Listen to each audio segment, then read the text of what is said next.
प्रयागराज का महाकुंभ विश्व का सबसे बड़ा धार्मिक समागम लाखों श्रद्धालुओं के लिए आस्था का केंद्र है। लेकिन इस बार इस पावन स्थल पर एक और खेल खेला जा रहा था। एक खेल मौत का 3 आतंकवादी साधु के वेश में इस महाकुंभ में घुसपैठ करने में सफल हो गए थे। उनका मकसद था लाखों निर्दोष लोगों की जान लेना। साजिश की शुरुआत। यह सब कुछ तब शुरू हुआ जब एक गुप्त सूचना मिली। सूचना के अनुसार 3 अज्ञात व्यक्ति साधु के वेश में प्रयागराज की तरफ बढ़ रहे थे। उनकी निगाहें महाकुंभ पर थीं। 3 युवक जो वास्तव में आतंकवादी थे, महाकुंभ में घुसने की फिराक में थे। उन्होंने साधुओं का भेष धारण कर लिया था। लंबे जटाए भगवा वस्त्र और चेहरे पर भस्म लगाकर वे बिल्कुल असली साधु लग रहे थे। उनका मकसद महाकुंभ में अराजकता फैलाना था। महाकुंभ में सुरक्षा के पुख्ता इंतजाम किए गए थे।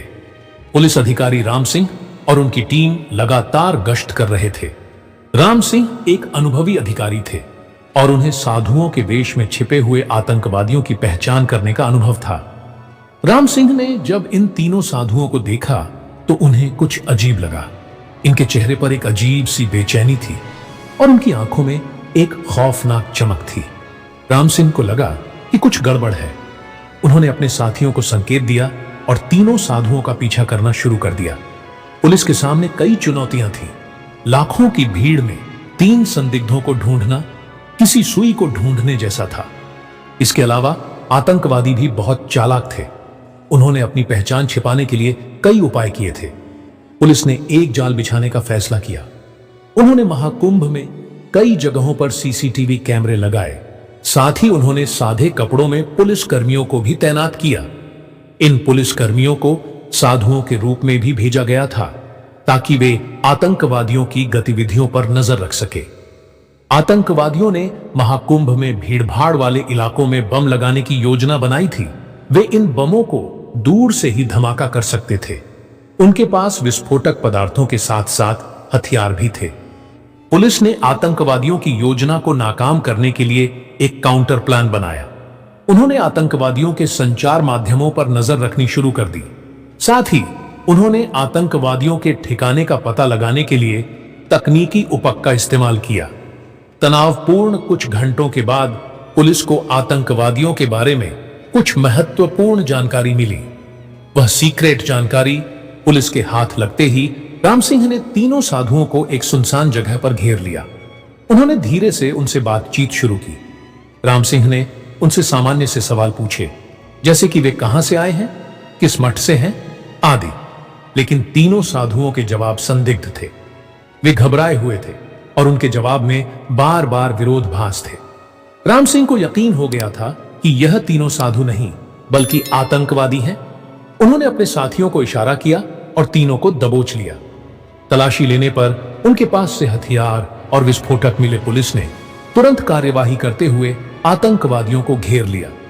आतंकवादियों ने पुलिस पर फायरिंग शुरू कर दी। पुलिस ने भी जवाबी कार्रवाई की।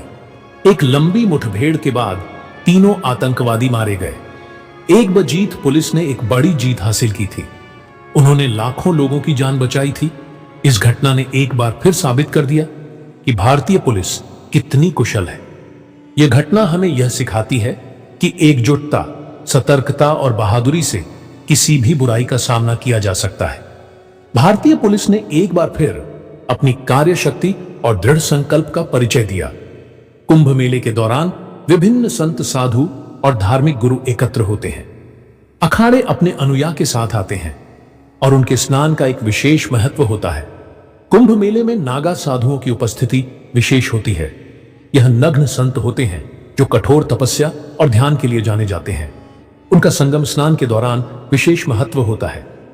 कुंभ मेले के दौरान कुछ प्रमुख स्नान पर्व होते हैं, जैसे मकर संक्रांति, पौष पूर्णिमा, माघी अमावस्या, बसंत पंचमी और महाशिवरात्रि। इन स्नान पर्वों पर लाखों श्रद्धालु संगम पर स्नान करने आते हैं। महाकुंभ मेला हर 144 साल में आयोजित होता है और यह सभी कुंभ मेलों में सबसे महत्वपूर्ण और विशेष माना जाता है। पिछले महाकुंभ का आयोजन प्रयागराज में 2013 में हुआ था। तो मेरे प्रिय दर्शकों, अगर आपको यह वीडियो थोड़ी सी भी अच्छी लगी हो तो इस वीडियो को एक लाइक करके चैनल को सब्सक्राइब जरूर कर लेना और साथ ही कमेंट में जय मां गंगा कमेंट जरूर कर देना।